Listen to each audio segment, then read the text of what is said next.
نتوكل عليه ونعوذ بالله من شرور أنفسنا ومن سيئات أعمالنا من يهده الله فلا مضل له ومن يضلل فلا هادي له وأشهد أن لا إله إلا الله وحده لا شريك له وأشهد أن سيدنا وسندنا ونبينا ومولانا محمدا عبده ورسوله صلى الله تعالى عليه وعلى آله وأصحابه وبارك وسلم تسليما كثيرا أما بعد پچھلے سال رمضان المبارک میں انفاس عیسیٰ جو حضرت کی مرمت مولانا شبری صاحب تھانوی قدس اللہ تعالیٰ کی تعلیمات اور ملفوظات وغیرہ پر مشتمل حضرت مولانا محمد عیسیٰ صاحب رحمۃ اللہ علیہ کی تعلیم ہے پڑھنی شروع کی تھی، اور توبہ کا بیان اس وقت چل رہا تھا۔ خیال ہوا کہ اسی سے اس کو اللہ کے نام پر آگے بڑھایا جائے۔ توبہ کا بیان چل رہا ہے، توبہ کے بارے میں حضرت حکیم الامت قدس اللہ تعالیٰ سرہ کے مختلف ملفوظات بیان ہو رہے ہیں، اور توبہ ایسی چیز ہے کہ اصلاح نفس کی پہلی سیڑھی ہے۔ یعنی جب کوئی شخص اپنی اصلاح کے لیے قدم اٹھائے تو سب سے پہلا کام یہ ہے کہ وہ توبہ کی تکمیل کرے، یعنی زمانے سابق میں جو کچھ غلطیاں گناہ ہوئے ہیں ان سے اللہ تبارک و تعالیٰ کے حضور استغفار کرے۔ امام غزالی رحمۃ اللہ علیہ نے احیاء العلوم کے اندر لکھا ہے توبہ کے بیان کو شروع کرتے ہوئے، اور وہ خطبۃ الاحکام میں بھی حضرت تھانوی رحمۃ اللہ علیہ نے وہی خطبہ لیا ہے کہ اول اقدام المریدین، کہ توبہ جو ہے یہ مریدین سے مراد ہیں وہ لوگ کہ جو ارادہ کریں اپنی اصلاح کا، اور اپنی اصلاح کا ارادہ لے کر کسی شیخ کے پاس جائیں، تو ان کا سب سے پہلا کام مریدوں کا وہ ہے تکمیل توبہ۔ اسی لیے بزرگوں کا طریقہ یہ ہے کہ جب کوئی شخص کسی شخص کو اللہ تبارک و تعالیٰ توفیق عطا فرماتے ہیں، اپنی اصلاح کی فکر عطا فرماتے ہیں، اور وہ کسی شیخ کے پاس اپنی اصلاح کے لیے جاتا ہے، تو پہلا کام جو تلقین کیا جاتا ہے وہ تکمیل توبہ ہے، کہ بھئی پہلے اپنے سابق جتنے بھی گناہ ہیں ان سے توبہ کر لو، سچی اور پکی توبہ کر لو، گویا اپنے آپ کو دھو لو ان گناہوں سے اور نجاستوں سے جن میں ماضی کے ایام گزرے ہیں۔ تو ایک مرتبہ اس سے توبہ کر کے پھر اب جب نئی زندگی شروع کرو گے تو انشاءاللہ اللہ تبارک و تعالیٰ کی طرف سے رحمت ہوگی۔ تو اس لیے توبہ کی بڑی اہمیت ہے، اور یہ سب سے پہلی سیڑھی ہے اصلاح نفس کی طرف جانے والی۔ اور شاید میں نے پہلے عرض کیا ہوگا کہ توبہ ایک اجمالی ہوتی ہے، ایک تفصیلی ہوتی ہے۔ ایک توبہ اجمالی یہ ہے کہ ایک مرتبہ بیٹھ کر اکٹھے تم جتنے گناہ ہوئے ہیں، جتنی غلطیاں ہوئی ہیں، ان سب سے یک بارگی اللہ تبارک و تعالیٰ کے حضور توبہ کریں۔ 2 رکعت پڑھے صلاۃ التوبہ کی، اے اللہ اب تک مجھ سے جتنے گناہ ہوئے ہیں، جتنی غلطیاں ہوئی ہیں، جتنی کوتاہیاں ہوئی ہیں، اے اللہ میں ان سب کی معافی مانگتا ہوں، ان سب سے معافی مانگتا ہوں آپ کے حضور، اور سب سے توبہ کرتا ہوں، استغفار کرتا ہوں۔ اے اللہ اب آئندہ ارادہ کرتا ہوں کہ نہیں کروں گا، اور ان سب سے میں آپ کی معافی مانگتا ہوں۔ اکٹھی سارے جتنے بھی گناہ ہوئے ان سب کی اکٹھی معافی مانگنا، یہ ہے توبہ اجمالی، اور یہ سب سے پہلا کام ہے۔ پھر ہے توبہ تفصیلی۔ توبہ تفصیلی یہ ہے کہ جتنے گناہ ہوئے ہیں ان میں سے جن گناہوں کی تلافی ممکن ہے، جن گناہوں کی تلافی ممکن ہے ان گناہوں کی تلافی کی جائے۔ توبہ کا قاعدہ یہ ہے کہ جو گناہ ہو گئے ان سے اللہ تعالیٰ کے حضور بیٹھ کے ایک مرتبہ معافی مانگ لے۔ اللہ تبارک و تعالیٰ نے وعدہ فرمایا قبول فرمانے کا، توبہ قبول فرما لیتے ہیں۔ لیکن قاعدہ یہ ہے کہ جس چیز کی معافی مانگ رہے ہو اگر اس کی کوئی تلافی ممکن ہے تو وہ کرنی ہوگی۔ مثلا کسی کو پیسے مار کھائے، پیسے کسی کے مار کھائے تو اب بیٹھ کے توبہ کر رہا ہے کہ اللہ مجھے معاف کر دے، اللہ مجھے معاف کر دے، تو یہ توبہ اس وقت تک قبول نہیں ہوگی جب تک کہ اگر تمہارے پاس پیسے ہیں اس شخص کے جس کے مار کے کھائے تھے اس کے جب تک لوٹاؤ گے نہیں اس وقت تک توبہ قبول نہیں ہوگی۔ یا لوٹاؤ یا اس سے معافی مانگو، اس کے سوا توبہ قبول نہیں ہوتی۔ تلافی ممکن ہے یہاں، تو جس عمل کی تلافی ممکن ہے وہ محض توبہ سے معاف نہیں ہوتا، اس کی تلافی کرنی ہوگی۔ کسی کا دل دکھایا، کسی کو تکلیف پہنچائی تو اس کی تلافی ممکن ہے، جا کے معافی مانگ لو، معافی مانگ لو تو ہو جائے گی معافی۔ تو تلافی ممکن، تلافی کرو، چاہے وہ حقوق العباد ہوں یا حقوق اللہ ہوں۔ زکوٰۃ ادا نہیں کی، فرض کرو زکوٰۃ حقوق اللہ میں سے ہے کہ نہیں، زکوٰۃ ادا نہیں کی تو اب زکوٰۃ ادا کرنی ہوگی کیونکہ تلافی کرنی ممکن ہے، تو پہلے تلافی کرو۔ اسی طرح نماز رہ گئی یا روزے رہ گئے تو ان کی تلافی کرو اور تلافی کر کے اس کو اللہ تعالیٰ کے حضور معافی کراؤ۔ یہیں سے وہ میں اب کر دوں کہ آج کل یہ عجیب نیا مسئلہ کھڑا ہوا ہے، لوگوں نے بتانا شروع کر دیا اور اس سے لوگ پوچھتے رہتے ہیں ہر وقت کہ لوگ کہتے ہیں قضاء عمری کوئی چیز نہیں، قضاء عمری کی کوئی حقیقت نہیں، یہ مسئلہ چلا دیا فضول۔ اور دلیل کیا ہے؟ دلیل یہ کہ قرآن سے جس طرح اسلام کے بارے میں الاسلام یجب ما کان قبلہ، کہ اسلام جو ہے، اسلام گویا جو نیا مسلمان ہو تو ما قبل میں جتنے بھی اس نے گناہ کیے تھے یا جو کچھ بھی اعمال تھے وہ سب ختم ہو چکے ہوتے، سب ختم ہو جاتے۔ تو اسلام لانے والے کے ذمہ یہ نہیں ہوتا کہ اگر فرض کرو 70 سال کی عمر میں اسلام لایا تو اسلام لانے سے پہلے کی جو زمانہ ہے اس زمانے کی نمازیں قضا کرنے کی اس کو ضرورت نہیں۔ آج اسلام لایا تو بس آج سے شروع کر دے نماز، پچھلی نمازیں قضا کرنے کی ضرورت نہیں۔ تو بعض لوگوں نے اس اسلام کے اوپر قیاس کر دیا توبہ کو، کہ توبہ جو ہے مسلمان اگر توبہ کو مانگ لے، پچھلے گناہ ساری عمر نہیں نماز پڑھی تھی اب نماز پڑھ لی تو توبہ کر لی تو کہتے ہیں بس توبہ ہو گئی، اب کسی قضا کرنے کی ضرورت نہیں۔ یہ فضول بات ہے۔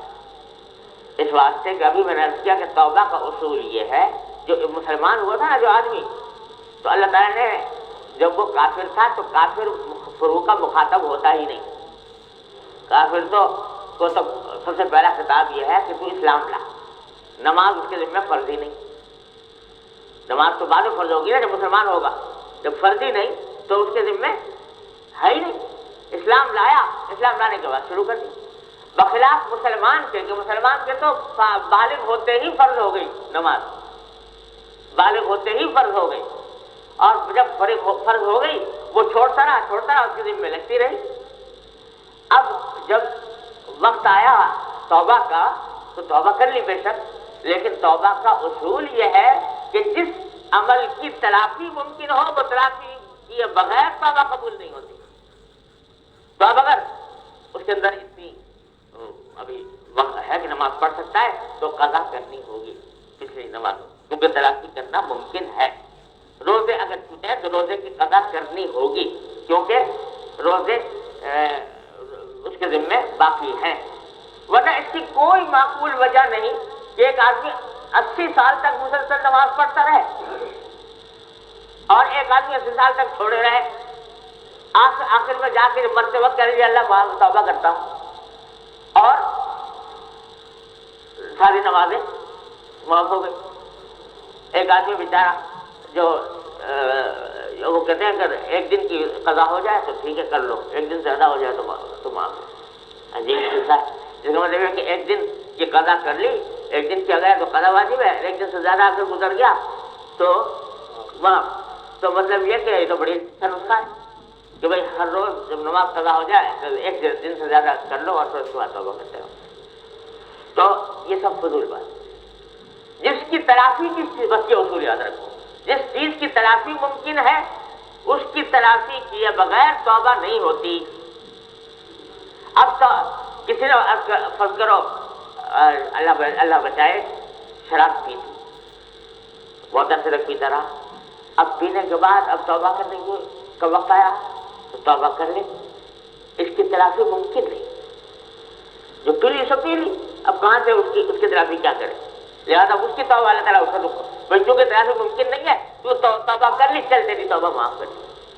لیکن جس کی تلافی ممکن ہے، چوری کر لی، پیسے مار کھائے، اس کی تلافی ممکن ہے، تو لہذا اس کی وہ تلافی کرانی ہوگی، اس کے بغیر توبہ نہیں ہوگی۔ زکوٰۃ واجب ہے، زکوٰۃ جب تک نہیں دے گا توبہ قبول نہیں ہوگی۔ ایسے ہی نمازوں کا اور روزوں کا بھی معاملہ ہے۔ تو یہ توبہ تفصیلی یہ ہے کہ آدمی اپنے ساری زندگی کے اندر دیکھے کہ میرے ذمہ کچھ حقوق واجب ہیں کہ نہیں، اللہ کے یا اللہ کے بندوں، حقوق اللہ یا حقوق العباد۔ اب حقوق اللہ میں نماز دیکھے کتنی ہے، نمازیں اگر باقی ہیں تو ان کو قضا کرنے کی فکر کرے، اور اس کا طریقہ یہ ہے کہ اپنے پاس ایک کاپی بنائے، اس کے اندر لکھے کہ میرے ذمہ اتنی نمازیں ہیں، اگر پوری طرح یاد نہیں ہے تو احتیاط سے تخمینہ لگا کر لکھے کہ اتنی میرے ذمہ ہے اور آج سے میں اس کی ادائیگی شروع کر رہا ہوں، ہر نماز کے ساتھ ایک نماز پڑھتا رہے، اور جتنی ختم ہو جائیں گی تو میں اس میں لکھتا جاؤں گا کہ اتنی میرے ذمہ سے ساقط ہو گئی، قضا کر لی۔ اور اگر میں ان کو قضا کیے بغیر مر جاؤں تو اپنے ورثاء کو وصیت کرتا ہوں کہ میرے مال سے، میرے ترکے سے اس کا فدیہ ادا کریں، نماز کا بھی روزے کا بھی، دونوں کا اس طرح لکھیں۔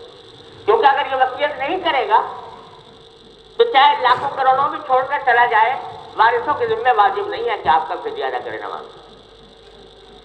وارث اول تو کرتا ہی کون ہے، اور اگر کرے بھی کوئی تو واجب نہیں ان کے ذمہ شرعاً، واجب اسی وقت ہوگا جب آپ وصیت کریں گے، اور وہ واجب کی 1/3 تک ہوگا، مال کے 1/3 تک، اس سے زیادہ کا یہ وصیت نامہ نہیں ہوتی، لہٰذا یہ وصیت نامہ لکھتے ہیں۔ یہ ہے توبہ تفصیل۔ تو یہ دونوں کام کرانے ہوتے ہیں کسی بھی اصلاح کی طرف آگے بڑھنے سے پہلے، توبہ اجمالی اور تفصیل۔ تو اسی لیے اس کا بیان چل رہا ہے۔ اب اس میں حضرت فرماتے ہیں کہ حق تعالیٰ فرماتے ہیں کہ میرے بندے اگر زمین و آسمان کے برابر بھی گناہ کریں گے اور پھر میرے پاس آئیں اور مجھ سے مغفرت چاہیں تو میں سب کو بخش دوں گا۔ زمین و آسمان کے برابر گناہ کر کے آئیں میرے پاس اور مغفرت چاہیں تو سب کو بخش دوں گا، اور گناہوں کی کثرت کی پرواہ نہ کروں گا۔ بس عمر گزشتہ کے ضائع ہونے کا بھی علاج موجود ہے۔ یہ اکثر و بیشتر لوگوں کے دل میں خیال آتا ہے نا کہ ساری عمر ہم نے ضائع کر دی گناہوں میں، تو اس کا جواب دے رہے ہیں حضرت کہ یہ حسد کرتے رہتے ہو بیٹھ کے صاحب عمر گزشتہ ضائع کر دی، حسد کرنے سے کیا ہوتا ہے؟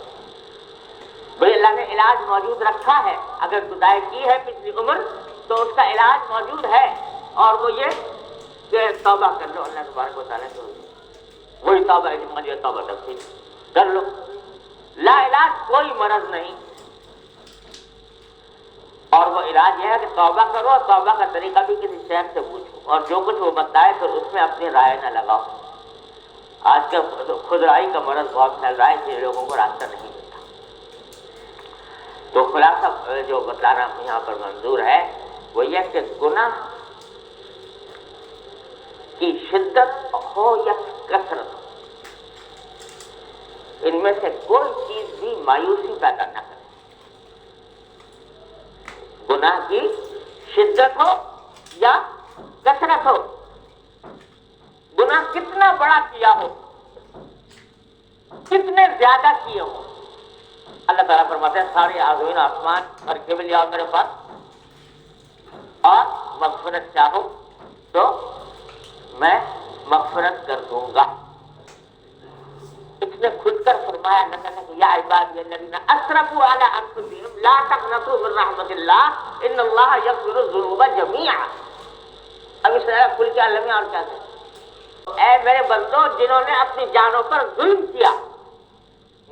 مومنوں کے بھی استعمال کیا اللہ تعالیٰ نے، یعنی کافروں کو بھی خطاب ہے کہ اگر کفر بھی کیا ہے کفر کی بھی توبہ ہے. تو اے میرے بندوں جو کہ جنہوں نے اپنے جانوں پر ظلم کیا ہے، جانوں میں ظلم کیا، گناہ کیے، معصیتوں کا ارتکاب کیا، کفر میں، شرک میں، اعوذ باللہ، بدعتوں میں، اس میں مبتلا رہے. یا عباد الذین اسرفوا علی انفسہم لا تقنطوا من رحمت اللہ، اللہ کی رحمت سے مایوس نہ ہو. کیوں؟ ان اللہ یغفر الذنوب جميعا، بے شک اللہ تعالیٰ معاف کر دیتا ہے سارے گناہ. اب اس سے زیادہ اس تک کھل کے اللہ تبارک و تعالیٰ فرماتا ہے. لہذا شیطان راستہ یہاں سے مارتا ہے کہ تو ہو گیا مردود، تیرے ایسے گناہ کیے ہیں اور اتنے زیادہ کیے ہیں کہ تو مردود کامل ہے. اب تیرا کوئی نجات کا راستہ نہیں. اب کیونکہ تو مردود ہے اور نجات کا تیرا راستہ نہیں، اصلاح کا تیرا راستہ نہیں، لہذا تو جو مرضی کر یوں لگا دیتا ہے، بھٹکا دیتا ہے. العیاذ باللہ. اللہ تبارک و تعالیٰ فرماتے ہیں کہ کیسا ہی گناہ سرزد ہوا اور کتنے ہی گناہ سرزد ہوئے ہوں، آ جاؤ میرے پاس، لوٹ آؤ. اور بعض اوقات یہ خیال ہوتا ہے کہ بھائی ہم تو حالت یہ ہے کہ توبہ کرتے ہیں پھر ٹوٹ جاتی ہے، پھر توبہ کرتے ہیں پھر ٹوٹ جاتی ہے، پھر توبہ کرتے ہیں استغفار کرتے ہیں پھر گناہ کا ارتکاب ہو جاتا ہے. یہ بار بار ہوتا رہتا ہے چکر. تو اس سے طبیعت میں مایوسی ہونے لگتی ہے کہ میں تو میری اصلاح کی کوئی توقع نہیں، کیونکہ میں تو ایک اللہ کے بندے توبہ کرتے ہیں ثابت ہو جاتے ہیں اور میں تو توبہ کرتا ہوں ٹوٹ جاتی ہے، توبہ کرتا ہوں ٹوٹ جاتی ہے، ایک گناہ ہوتا ہے. تو خوب سمجھ لو کہ یہ بھی کوئی مایوسی کی بات نہیں، یہ بھی کوئی مایوسی کی بات نہیں. ٹھیک ہے، اپنی طرف سے پوری کوشش کرو توبہ کے اوپر قائم رہنے کی، گناہ پر جرأت پیدا نہ کرو، توبہ پر قائم رہنے کی پوری کوشش کرو، کرتے رہو. پھر بھی اگر غلطی ہو جائے پھر توبہ کر لو، پھر بھی ہو جائے پھر توبہ کر لو. دیکھو قرآن شریف میں اللہ تعالیٰ نے فرمایا کہ ان اللہ یحب التوابین ویحب المتطہرین. جی توابین، تواب کیا ہے؟ تائب تھا نا بھائی، توبہ کرنے والے کو کیا کہتے ہیں؟ تائب. تو تائبین نہیں فرمایا، توابین. تواب کے معنی کا سوائے مبالغے کا. تو کیا مانا؟ تواب کے معنی کیا ہوئے؟ بہت توبہ کرنے والا، کثرت سے توبہ کرنے والا، بہت توبہ کرنے والا. یہ بہت توبہ کرنے والا کون ہوگا بھائی؟ ایک مرتبہ جب توبہ کر کے فارغ ہو گیا اور اللہ تبارک و تعالیٰ کے حضور سارے گناہوں سے معافی مانگ لی اور معافی مانگنے کے بعد جم گیا اس پہ، تو اب دوبارہ توبہ کی کیا ضرورت ہے؟ تو بار بار توبہ کرنے والا، یہ بہت توبہ کرنے والا تو نہ ہوا، ایک مرتبہ توبہ کر لی ہو گیا ٹائم.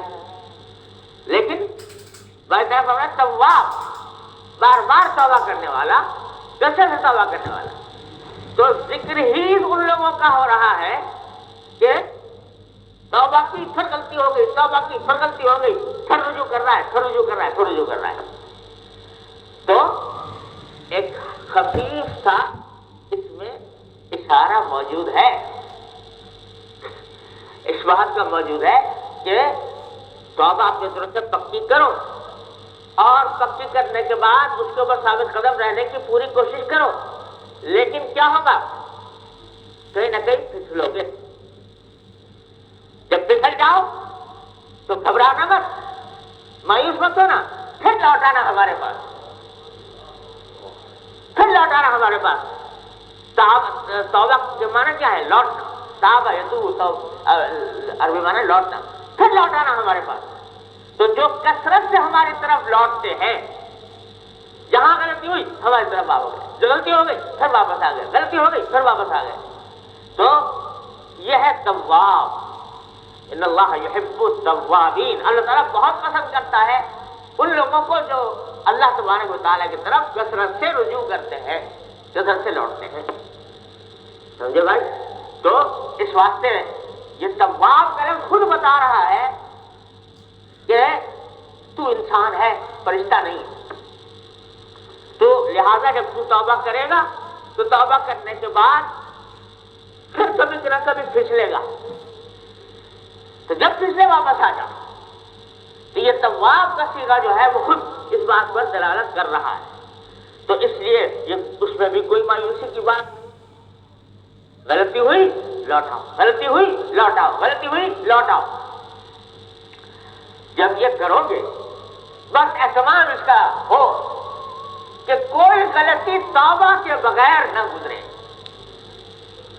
کوئی غلطی توبہ کے بغیر نہ گزرے، دیر بھی نہ لگاؤ۔ جب غلطی ہوئی فوراً اللہ تعالیٰ کی طرف رجوع کر لو، فوراً رجوع کر لو، فوراً توبہ کر لو۔ یہ کرو گے تو اس عمل کا لازمی نتیجہ یہ ہوگا انشاءاللہ کہ پھر یہ پھسلنا بھی کم ہوتا جائے گا۔ جب اللہ تبارک و تعالیٰ دیکھیں گے یہ بندہ میری طرف آتا ہے، لوٹتا ہے، سمجھے، تو کیا ہوگا کہ پھر اللہ تعالیٰ ایسے اسباب پیدا فرمائیں گے کہ انشاءاللہ پھسلنا بھی کم ہوتا ہے۔ یہ جو ہے ثم تاب علیہم لیتوبوا، تاب علیہم لیتوبوا، اللہ تعالیٰ بھی توبہ کا لفظ وہی صیغہ اللہ نے اپنے لیے بھی استعمال کیا، وہی بندوں کے لیے بھی استعمال فرمایا کہ لوٹنا، جس کے معنی ہے تاب علیہم لیتوبوا۔ اللہ تبارک و تعالیٰ جو ہے وہ پھر متوجہ ہوتے ہیں بندے کی طرف تاکہ ان کی توبہ کامل ہو جائے، اور پھر اس کے اندر پھر دوبارہ یہ پھسلے نہیں۔ تو اللہ تبارک و تعالیٰ کی سنت ہے کہ جو بندہ رجوع کرتا ہے بار بار غلط استغفار کا، اسی لیے فرمایا کہ ما اصر من استغفر،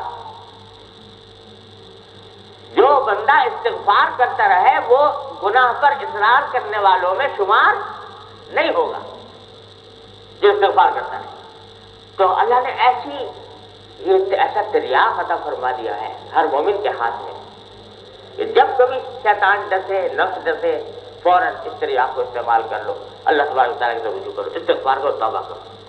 تو کتنی ہی مرتبہ غلطی ہو گئی ہو، گھبراؤ نہیں، مایوس نہ ہو، اللہ تعالیٰ کی طرف رجوع کرو، توبہ کرو، دوبارہ کرو، استغفار کرو۔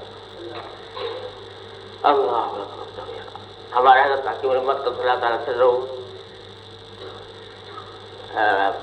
ایک حضرت کے متوسلین میں سے کسی نے عرض کیا کہ حضرت عجیب صاحب کتاب ہے، جب آپ کے مجلس میں بیٹھتے ہیں تو سب تو بڑا نورانیت اور روحانیت اور معلوم ہوتی ہے اور الہیات اور عجیب حال ہوتا ہے، جب مجلس سے اٹھ کے جاتے ہیں تو پھر وہی چلتا دنیا کا، توبہ بھی کر لی، استغفار بھی کر لیا، پھر لگ گیا۔ تو حضرت نے فرمایا کہ بھائی کہ جب تم کپڑے پہنتے ہو سفید تو یہ ہمیشہ سفید رہتے ہیں، کبھی میلے بھی ہو جاتے ہیں۔ یہ جو کپڑے پہنتے ہو یہ پہلے تو سفید، لیکن کچھ دیر کے بعد میلے ہو جاتے ہیں، کیا کرتے ہو؟ اس میلے کپڑے کو دھوبی کو دے دیتے ہو دھونے کے لیے، دھوبی کے پاس چلا جاتا ہے، پھر واپس آ جاتا ہے، پھر سفید ہو جاتا ہے۔ تو فرمایا کہ میں تو دھوبی ہوں، تو جب کپڑے تمہارے میلے ہو جائیں آ جاؤ، تو دھلوا لو اور دھلوا کے پھر ہو جا پاک صاف. تو در حقیقت یہ جو توبہ ہے یہ کیا ہے؟ جو میل کچیل لگ رہا ہے اس کو دھوتی ہے. ایک مرتبہ لگ گیا دھو لو، پھر لگ گیا پھر دھو لو. البتہ عام کپڑوں کے اندر حساب یہ ہے کہ جتنا دھو گے کپڑا خراب ہو جائے گا، زیادہ دھو گے وہ بعد میں پھر کام کوئی نہیں رہے گا، پھٹ جائے گا دھلتے دھلتے. اور یہ دھولانا ایسا ہے کہ جتنا دھو گے اتنا ہی مضبوط ہوگا. اللہ تبارک و تعالیٰ کی طرف سے اس کے اندر قوت آئے گی اور پھر انشاءاللہ گناہ کی تعداد میں بھی کمی آئے گی، اس کی شدت میں بھی کمی آئے گی. بس یہ بات ہے. تو یہ اللہ تبارک و تعالیٰ اپنے رحمت سے ہمارے دلوں میں پیدا فرما دے کہ ہر گناہ سے توبہ کے لیے توفیق عطا فرمائے. حدیث میں فرمایا، دعا کی نبی کریم صلی اللہ علیہ وسلم کہ اللہم اجعلنی من الذین اذا احسنوا استبشروا واذا اساءوا استغفروا. اے اللہ مجھے ان لوگوں میں سے بنا دے کہ جو کوئی اچھا کام کرے تو خوش ہوں، اچھے کام پر خوشی ہو، نیک کام پر. یہ بھی ایمان کی علامت. تو اچھے کام پر خوشی ہو، وَإِذَا أَسَاءُوا اسْتَغْفَرُوا، اور جب کبھی کوئی غلطی ہو تو اللہ استغفار کر لے، استغفار کرنے والا بنا دے. تو حضور اقدس صلی اللہ علیہ وسلم اس کو مانگ رہے ہیں اللہ تبارک و تعالیٰ کہ اللہ ایسا بنا دے کہ اچھائی ہو تو خوشی ہو اور برائی ہو تو استغفار ہو. تو یہ توفیق اللہ تبارک و تعالیٰ کی طرف سے ہو جائے، سمجھو کہ انشاءاللہ کامیابی کا دروازہ کھل گیا. جس وقت یہ عادت پڑ گئی کہ ہر غلطی پر اللہ تعالیٰ سے رجوع کر کے استغفار کریں تو انشاءاللہ کامیابی کا دروازہ کھل گیا، دروازہ کھل گیا. انشاءاللہ پھر کامیابی ہوگی. تو ہمارے پہلے بھی آپ کو سنایا ہوگا، مجھے تو بڑا مزہ آتا ہے. اللہ ہمارے بزرگ تھے حضرت بابا نجم حسن صاحب پر اللہ تعالیٰ سے رہو، اللہ تعالیٰ ان کے درجات بلند فرمائے. شعر بھی بہت اچھا کہتے تھے. تو وہ ایک شعر ہوتا ہے کہ دولتیں مل گئی ہیں آہوں کی، دولتیں مل گئی ہیں آہوں کی، ایسی تیسی میرے گناہوں. مطلب یہ کہ جب اللہ تبارک و تعالیٰ نے یہ دولت عطا فرما دی کہ اپنے گناہ پر ندامت ہونے لگی، آہیں نکلنے لگی دل سے کہ آہیں کیا ہو گیا مجھ سے. یہ ندامت دل میں پیدا ہو گئی اور ندامت کے نتیجے میں توبہ کی توفیق ہو گئی. انما التوبۃ الندم. تو توبہ کی توفیق ہو گئی تو بس سمجھو کہ گناہوں کی ایسی تیسی ہو گئی. تو ایسی تیسی میرے گناہ. تو وہ جب کبھی اللہ تبارک و تعالیٰ سے رجوع کرو اور ایک مرتبہ بیٹھ کے اچھی طرح اللہ تبارک و تعالیٰ کے حضور توبہ کر لو اسماعیل. اور توبہ کرنے کے بعد ارادہ پکا کر لو کہ اللہ بس آئندہ اپنے اختیار سے یہ کام نہیں کروں گا. اور اللہ ساتھ میں دعا بھی مانگ لو کہ اللہ یہ ارادہ تو کر رہا ہوں لیکن اس ارادے پر ثابت قدم رہنا میرے بس کا کام نہیں جب تک کہ آپ کی توفیق نہ ہو. تو اللہ آپ ہی توفیق عطا فرمائیے مجھے ثابت قدم رکھیں. ہمارے حضرت تو یہ فرمایا گیا تھا کہ اللہ میں سے باتیں کیا کرو بے تکلفی کے ساتھ. تو ہمارے حضرت فرماتے تھے کہ یوں کہا کرو کہ اللہ میاں سے کہ اللہ دیکھیے میں نے کر لی توبہ اور توبہ کر لی، اپنی طرف سے پکا ارادہ کر لیا، لیکن اس توبہ کے اوپر ثابت قدم رہنا میرے بس کا کام نہیں جب تک کہ آپ کی توفیق نہ ہو. تو یا تو مجھے استقامت عطا فرما دیجیے اس توبہ پر یا پھر مجھ سے مواخذہ نہ فرمائیے گا. یا تو مجھے اس کے اوپر استقامت عطا فرما دیجیے، توفیق دے دیجیے کیا اس پر میں قائم رہوں، یا پھر مجھ سے آخرت میں مواخذہ نہ فرمائیے گا. یہ کہنے لگنے سے باتیں کر لیا یہ کر لو. پھر اگر بالفرض باوجود کوشش کے کسی وقت قدم پھسل گیا تو پھر توبہ کر لو، پھر استغفار کر لو. یہی کرتے رہو انشاءاللہ ثم انشاءاللہ. اللہ کی رحمت سے امید ہے کہ بیڑا پار ہو جائے گا. اللہ تعالیٰ مجھے بھی آپ کو بھی سب کو اس کی توفیق عطا فرمائے. اللهم صل على سيدنا محمد وعلى آل محمد كما صليت على ابراهيم وعلى ال ابراهيم انك حميد مجيد. ربنا ظلمنا انفسنا وان لم تغفر لنا وترحمنا لنكونن من الخاسرين.